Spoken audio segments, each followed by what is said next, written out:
If any additional funds are needed earlier, say for a new car, would this affect the payout date? Yes, of course. So if you're going to borrow more money for personal reasons, there's two things to consider with that. Obviously, yes, if you borrow more money for, say, a new car in this example, it's going to push out the date by which you're able to be debt free.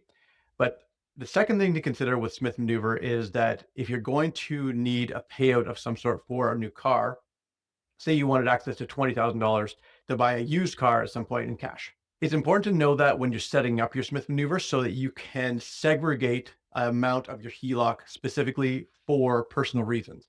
You don't want to mix any investment HELOC with any personal stuff. So if you have an investment HELOC of, say, $100,000, but you have room in it to borrow more, you never want to take it to borrow a car. You can't do that because then the funds are commingled. That makes an accounting nightmare and really puts your tax deductibility at risk.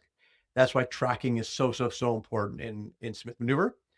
If you wanted to do that, you would just take a $20,000 chunk of your HELOC, separate it out so that they're completely separate. They can track the interest differently.